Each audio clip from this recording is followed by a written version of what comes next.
اب ایک بچہ پیدا ہوتا ہے،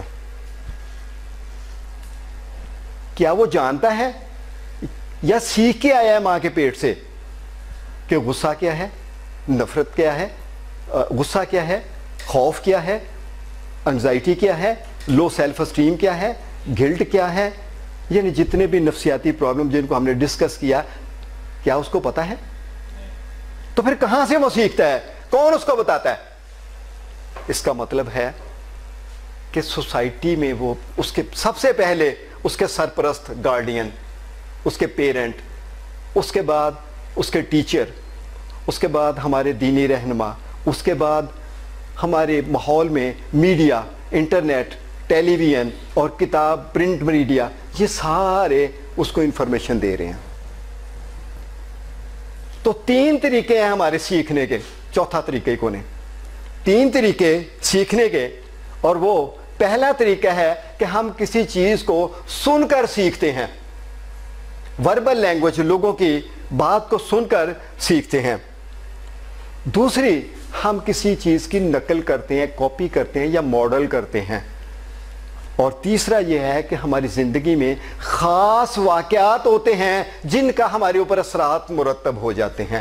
یہ 3 طریقے ہیں ہمارے سیکھنے کے، یا اس بچے کے، یا آپ اس اسٹیج پہ پہنچے ہیں تو آپ وہ سیکھ کے یہاں پہنچے ہیں۔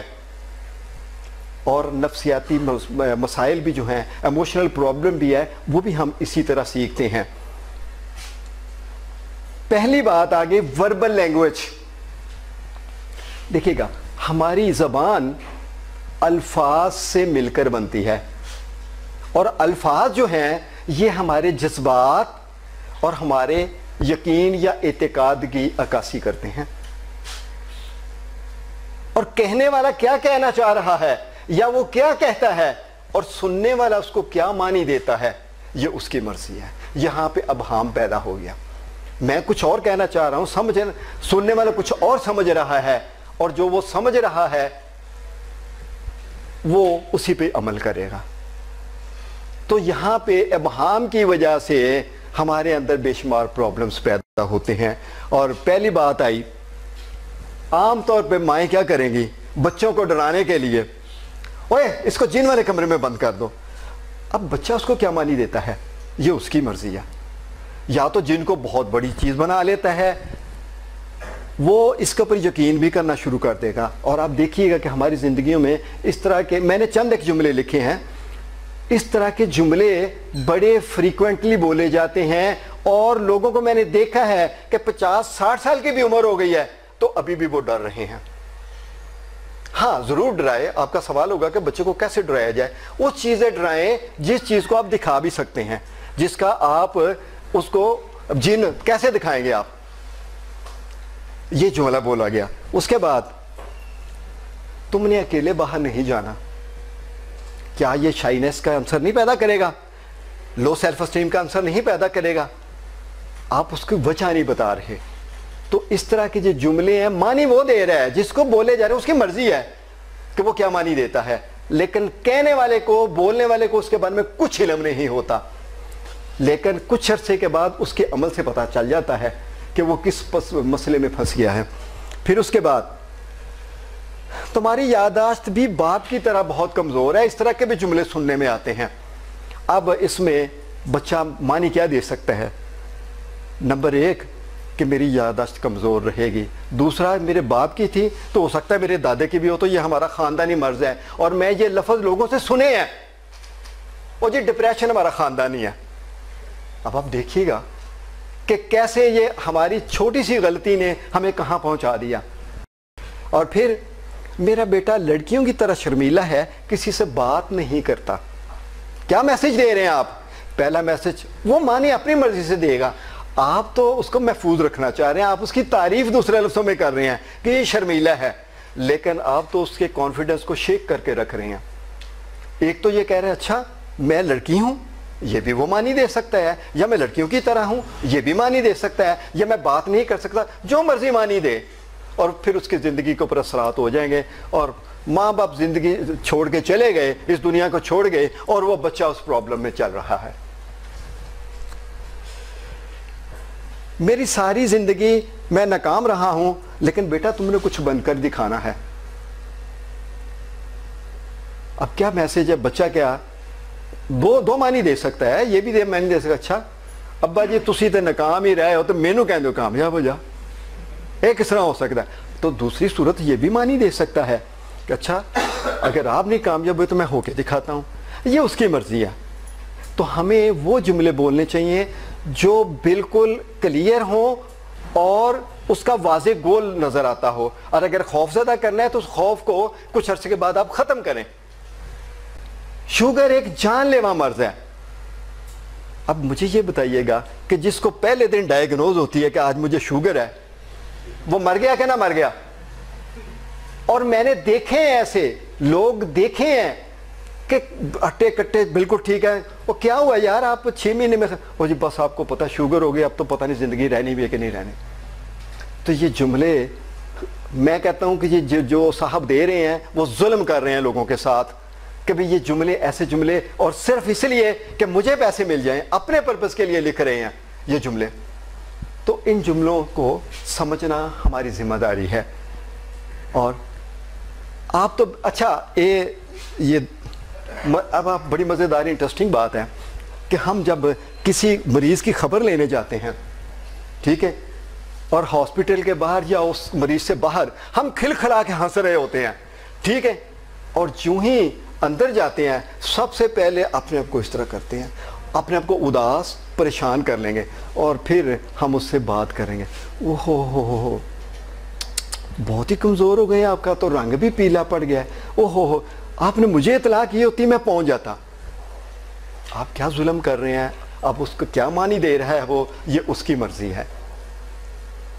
تو خدا را اس کے بارے میں یہ کہتا ہوں کہ جب بھی کبھی کسی بیمار کی بیمار پرسی کے لیے جائیں تو ہمیشہ آپ کی فزیالوجی کھلی، کانفیڈنٹ، اور آپ کے چہرے پر سمائل ہونی چاہیے. وہ سمائل جو ہے اس کی مدد کرے گی. تو یہ دیکھیے گا اس طرح کر کے ہم اپنی لینگویج کے ذریعے ہمارے اوپر اثرات مرتب ہو رہے ہیں. آپ اپنی زندگیوں میں جھانک کے دیکھیے گا کہ کیا ماضی میں کس طرح چلا اور آپ اگلی جنریشن کے لیے کیا کر رہے ہیں. اور میں کہوں گا کہ خدا را اگلی جنریشن کو بچانے کے لیے آپ ایسے جملے مت استعمال کیجئے کہ جو اس کو نیگیٹو پروگرامنگ کر دیں یا اس کے اوپر منفی اثرات مرتب کر دیں. تو لینگویج بڑی امپورٹنٹ ہے. اب اس کو چینج کیسے کرنا ہے؟ پہلے تو یہ ہے کہ وہ باتیں جتنی آپ نے سن رکھی ہیں جن کے منفی اثرات ہیں ان کو تحریر کر لیں، اور پھر یہ بھی دیکھیں کہ ان باتوں سے آپ کی موجودہ جذباتی صحت پر کیا اثرات مرتب ہوئے ہیں، اور پھر اس لینگویج کو بہتر بنائیں، اور وہ بنائیں جو آپ بننا چاہتے ہیں، نہ کہ ان کی لینگویج لے کر آپ زندگی گزارتے چلے جائیں. نہیں، آپ اپنی مرضی سے ان کو کریں. اور جب آپ بولنا شروع کریں گے تو اثرات بھی مرتب ہوں گے. جب اگلی بات آ جائے گی پھر آپ کو سمجھ لگے گی کہ کیسے اثرات مرتب ہوں گے.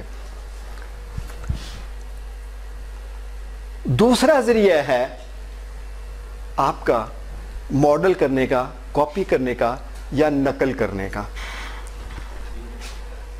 اب آپ ایک کار خرید لیتے ہیں تو آپ جا کے کتاب بھی لے آتے ہیں ڈرائیونگ پڑھنے کے لیے. اچھا اس کا یہ سٹیئرنگ ہے، اس کی یہ کلچ ہے، یہ فلاں فلاں فلاں، اور میرا حال ہے کہ آپ کو پڑھتے پڑھتے کو 15 دن تو چاہیے.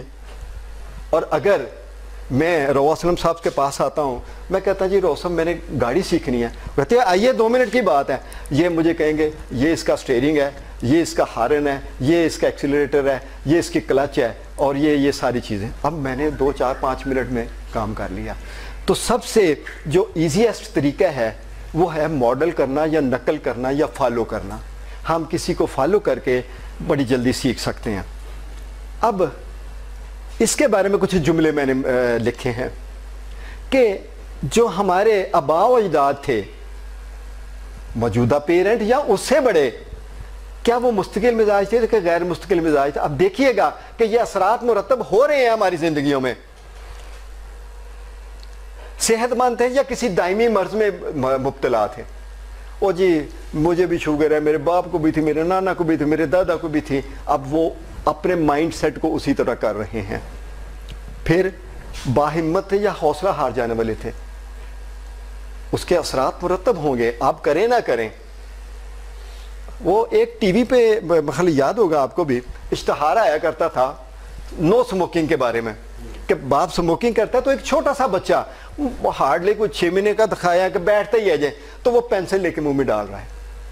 اس کا مطلب ہے کہ ماڈل کرنا تو کوئک ہے، ایزی ہے اور جلدی سے کر لیتا ہے آدمی. اب پھر وہ ذمہ دار تھے کہ یا غیر ذمہ دار تھے؟ اس کے بعد پر اعتماد تھے یا ان میں خود اعتمادی کا فقدان تھا؟ وہی بچوں کے اوپر اثرات مرتب ہوں گے. سخت محنتی تھے یا ہڈ آرام تھے؟ اور پھر آپس میں ان کے ہسبینڈ وائف کے تعلقات اچھے تھے یا اختلافات تھے؟ تو ان کے اوپر اسی طرح کے، میں ان کو کہتا ہوں کہ ڈسپیوٹڈ فیملی کے لوگ، اور وہ بھی ذہنی مریض بن چکے ہوتے ہیں. غصہ کرنے والے تھے یا محبت کرنے والے؟ اور کسی نفسیاتی مرض میں مبتلا تھے یا جذباتی صحت کے لحاظ سے بالکل فٹ تھے؟ تو ان کے بھی اثرات ہمارے اوپر مرتب ہوتے ہیں. دوسرا طریقہ ہو گیا، اب اس میں جو اس کے حوالے سے آپ کے ان کی عادات کو نوٹ کریں کہ بھی ان کی کون سی ایسی عادات تھیں جن کے آپ کے اوپر نیگیٹو اثرات مرتب ہوئے. کن کن جگہ سے آپ ان کی مطابقت کرتے رہے ہیں، ان کو فالو کرتے رہے ہیں، اور آپ دیکھتے ہیں کہ یہ مجھے نہیں کرنا چاہیے تھا، تو اس کو آج بدل لیں. کسی بھی وقت بدلا جا سکتا ہے اپنے آپ کو، کوئی مشکل نہیں کام. اور پھر اس کے مقابلے میں بہتر انتخاب بنا لیں، اپنا گول سیٹ کر لیں جو آپ کرنا چاہتے ہیں. اس طرح آپ ماڈلنگ کے اثرات کو ختم کر سکتے ہیں. تیسرا طریقہ جو ہے ہمارے پاس، ہماری زندگی میں خاص واقعات ہوتے ہیں. جہاں ہماری زندگی خوشگوار واقعات سے بھری پڑی ہے، تو ان کے ساتھ ساتھ ہماری زندگی میں خوفناک اور ناخوشگوار واقعات بھی رونما ہوئے ہوتے ہیں. مثال کے طور پر کسی پیارے کا فوت ہو جانا، کوئی نقصان ہو جانا، کوئی نوکری سے نکال دیا جانا، یا کسی خوفناک سچویشن میں پھنس جانا جیسے زلزلہ، طوفان، سیلاب. تو ان کے اثرات بھی ہمارے اوپر مرتب ہوتے ہیں. تو آئنسٹائن تو یہ نظریہ رکھتا ہے کہ ہم صرف ایکسپیرینس کر کے ہی صحیح سیکھتے ہیں. تو اس کا وہ جو ہمارے تجربات میں سے بات آتی ہے، اس کے ہمارے اوپر انتہائی گہرے اثرات مرتب ہوتے ہیں، اور بعض اوقات اتنے گہرے ہوتے ہیں کہ بغیر بیرونی سپورٹ کے ہم اس کو حل نہیں کر پاتے، اپنے سیلف سے ہم نہیں کر پاتے. کیونکہ خوف، جیسے ایک بندہ لفٹ میں پھنس گیا ہے، اس کے بعد وہ لفٹ میں جانا چھوڑ دے گا. ایک آدمی کا جہاز کا حادثہ کچھ ہوا ہے یا خرابی ہوئی ہے، اس کے بعد وہ جہاز میں سفر کرنا چھوڑ دے گا. اب وہ خود سے اس کو نہیں کرے گا، کیونکہ اس کی پروگرامنگ بھی تو بیرونی طور پر چینج کرنے کے لیے ہو رہی ہے. تو اس کو کچھ سپورٹ لے کے تو پھر وہ اس سے نکل سکتا ہے. اور ان کے خاص واقعات کے ہماری زندگی کے اوپر انتہائی گہرے اثرات مرتب ہوتے ہیں. اب یہ 3 طریقے ہوئے ایموشنل پرابلم پیدا ہونے کے لیے، کہ ہم سنتے ہیں، ہم دیکھتے ہیں اور ہمارے ساتھ بیت جاتی ہے. اور کہتے ہیں یہ ہڈ بیتی کا لفظ بڑا استعمال ہوتا ہے، ہڈ بیتی نہیں بولتی کوئی بھی. اس کے بڑے منفی اثرات ہوتے ہیں. لیکن اب سائنس بہت آگے جا چکی ہے، اب وہ کہتے ہیں کہ سب کچھ ممکن ہے.